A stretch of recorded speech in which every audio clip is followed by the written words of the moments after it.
বিয়েটা আমরা সত্যি করেছি না মিথ্যে করেছি এটা কাউকে বিশ্বাস করানোর আমাদের কোনো দরকার নেই। সময় হলে সবাই সবটা বিশ্বাস করবে বা জানতেও পারবে। তো যাই হোক, আমরা দুজন দুজনকে ভালোবাসি, আমরা বিয়ে করেছি, এটা হচ্ছে সত্যি। এটা যদি কেউ বিশ্বাস করে তো ভালো, না করলে তাতে আমাদের কোনো কিছু করার নেই। আমি আমার ভালোবাসার মানুষকে আমি বিয়ে করেছি। আর হচ্ছে 12-13টা দিন হয়ে গেল আমরা দুজন অনেক দূরে চলে এসেছি বাড়ি ছেড়ে। বাড়ি তো আর কোনোদিনও ফিরবো না, আর বাড়ি কোনোদিনও ফিরবো না। হয়তো অনেক মানুষ ভেবে বসে আছে হয়তো ফিরবো, কিন্তু কোনোদিনও ফেরাটা সম্ভব না। ফিরে যাওয়ার জন্য কিন্তু আমি আসিনি।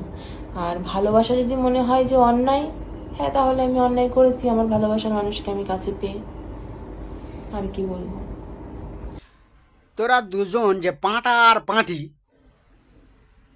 খালি এসে লাইভে জানাচ্ছিস যে আমরা দুজন দুজনকে বিয়ে করেছি, তা কেউ কি তোদের কাছে জানতে চেয়েছে তোরা বিয়ে করেছিস কি না করেছিস? কারণ বিয়ে করলে কি আর না করলে কি, তোরা তো বিয়ের আগে পুকুরের পাড়, পাট ক্ষেত, ধান গাছের ভিতরে, সানের গাড়ের আড়ালে কতবার ধরা পড়েছিস।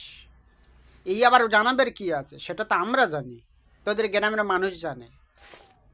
হয়তো তোরা দেশে কিছু করতে পারতিস না সেরকম ডাইরেক্ট টু ডাইরেক্ট মিনালের ভয়েতে, তাই হয়তো তোরা বিদেশের নাম করে চলে এসে মোটা মোটা সোফার ওপর কাজ করছিস, সোফা কাঁপাচ্ছিস, খাট ভাঙছিস। কিন্তু আমাদের কি যায় আসে? কোনো যায় আসে না।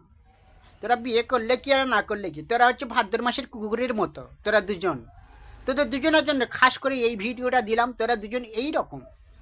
ওকে, তোরা মানুষ নয়, তোরা হচ্ছে এই রকম জন্তু।